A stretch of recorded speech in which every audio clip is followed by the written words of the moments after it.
Welcome back दोस्तों। कल एक ऐसा टीज़र आया जिसे अगर आप लोगों ने देखा ना तो पक्का गारंटेड आप लोगों को घूसबम्स आ जाएंगे, ठीक है। क्योंकि भाई साहब उस टीज़र में जो फ्रेम दिखाई गई ना वो आप लोगों के डायरेक्ट इमोशन को टच करेगी। सोचो आप लोग खुद जब वो मूवी भाई साहब सिनेमा हॉल में चलेगी तो मैक्सिमम बंदे भाई साहब रोने लगेंगे। ये मैं गारंटेड बोल रहा हूँ आप लोगों को, ठीक है।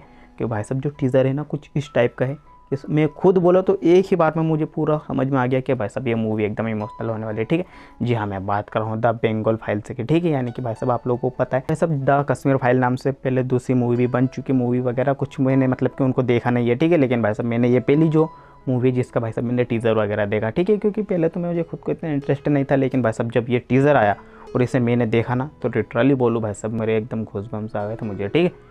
कि भाई साहब उसमें इस तरह का म्यूज़िक दिया, इस तरह के फ्रेम बाय फ्रेम दिखाई गई कि एकदम भाई साहब ताबड़तोड़। सब टीज़र में दिखाया कि कैसे कि भाई साहब हमारी आज़ादी के 80 साल बाद भी हम लोग इतने बेबस क्यों है, ठीक है। और भाई साहब उसकी एक फ्रेम भी अगर आप लोग देखोगे ना फ्रेम बाय फ्रेम तो आपको कुछ ना कुछ कहानी आपको देखने के लिए मिलेगी। ये मैं आप लोगों को गारंटेड बोल देता हूँ, क्योंकि भाई साहब उसमें कुछ फ्रेम इस तरह की दिखाएगी, मतलब हर एक कैरेक्टर के साथ कुछ ना कुछ इमोशन वगैरह जुड़ा हुआ है, ठीक है।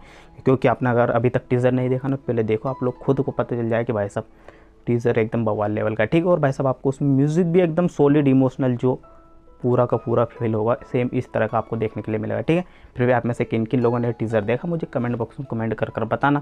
भाई साहब मैं आप लोगों को लिटरली बोलूँ ना तो बहुत से बंदों ने इसे मिस कर दिया होगा, ठीक है। क्योंकि भाई साहब लोग ना अच्छे कंटेंट देखना नहीं चाहते, उनको भाई साहब कुछ अलग टाइप का कंटेंट चाहिए, उनको वायलेंस वगैरह चाहिए। लेकिन भाई साहब जब भी देशभक्ति या कुछ भी मूवी आती है उन्हें वो कंटेंट नहीं देखना है, ठीक है। क्योंकि भाई साहब उसमें कुछ इस तरह की फ्रेम में दिखाई गई। आप लोग खुद ही सोचो भाई साहब, उसमें एक फ्रेम तो ये दिखाया गया कि भाई साहब जो माता जी की मूर्ति आप लोगों को पता है भाई साहब उनको वहाँ पर जला दिया गया, ठीक है। जैसे कि आप यहाँ पर देख भी सकते हैं, मैंने यहाँ पर लगा भी दूंगा आप लोगों को। और भाई साहब जो ये मूवी रिलीज़ होने वाली ये होने वाली 5 सितंबर के दिन आप लोगों को सिनेमा हॉल्स में देखने के लिए मिल जाएगी। और भाई साहब इसका नाम है द बंगाल फाइल, ठीक है। इसमें दिखाया गया कि भाई साहब कैसे कश्मीर के जैसा सेम बंगाल बनता जा रहा है, ठीक है। तो चलिए मिलते हैं तब तक किसी और नए दूसरे वीडियो में, तब तक के लिए टाटा गुड बाय।